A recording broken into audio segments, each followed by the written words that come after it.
Greetings and salutations, my dear audience. This is Joe St. Egg Benedictus, just making a short video about vintage Bibles, specifically the Revised Standard Version, my favorite version. Want to give a shout out to my pal Mike and to all of the visionaries and mystics out there. Thank you for tuning in. Hope you stick with it. Hope you subscribe. Hope you catch the channel. This is a channel dedicated to used books, vintage Bibles, oddities, ministry resources, and anything else that I love and hope you will love too, including baseball, books, and all kinds of other fun things. This particular video will focus on Revised Standard Version, a version that comes from the King James family tree, all the way from the American Standard Version, which was published in 1901. The Revised Standard Version has been in many a church, many hands of Christians and others since 1952.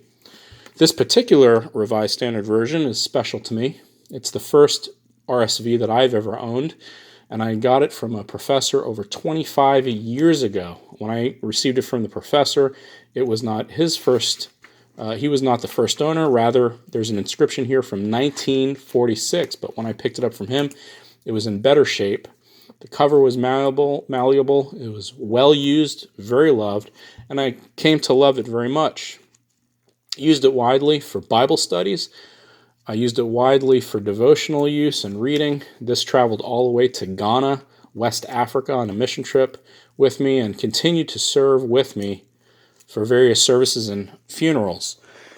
The Revised Standard Version retains much of the language and the feel of the King James Version, and is a bit of a bridge between the King James and newer translations, so it is more accessible, easier to read than King James, but definitely beautiful and definitely more old school than the newer translations, and just came to love this Bible. Loved it, in fact, so much that the cover started to get creases. And if you look in here, there's a tear, and just really got worn down both in the back and the front. That's not uncommon for Nelson published RSVs, and so eventually I had to put it on my shelf, visit my local used bookstore, or as my daughter puts it, Lub's local used bookstore, which is going to be a focal point of this channel because that's where I get all of my books. I'm too cheap to buy anywhere else. And along the way there, I picked up another Nelson Revised Standard Version, but there's something different about this. It is very boring. It was not used. No one loved it. It probably sat on someone's shelf. No one cared to sign the presentation page, so it wasn't a gift to anyone else. It has no record, and frankly, it was boring. Same publication date as my other Bible, 1953, but so boring, the used bookstore priced it at $1. I could not pass it up, and I thought that if I loved it enough and cared for it enough, it would fit more warmly in my library and fit more warmly in my hands as I used it in the church setting, but that was not the case. So as you can see, it's not as well used, and rather than going to the office with me, I just keep it home and use it devotionally. But I still love the Revised Standard Version, so I'm like, what's up? So, going through my church, I was going through a closet one day, and I found this beautiful Revised Standard Version by Cokesbury, published by Cokesbury in 1962. Presented to the third grade Sunday school class, I'm sure to use for Sunday school, and I'm assuming that a teacher loved this Bible when teaching the children, illustrated just like the Nelson, with font and font size very similar to the Nelson, but with more approachable and malleable covers, easier to hold.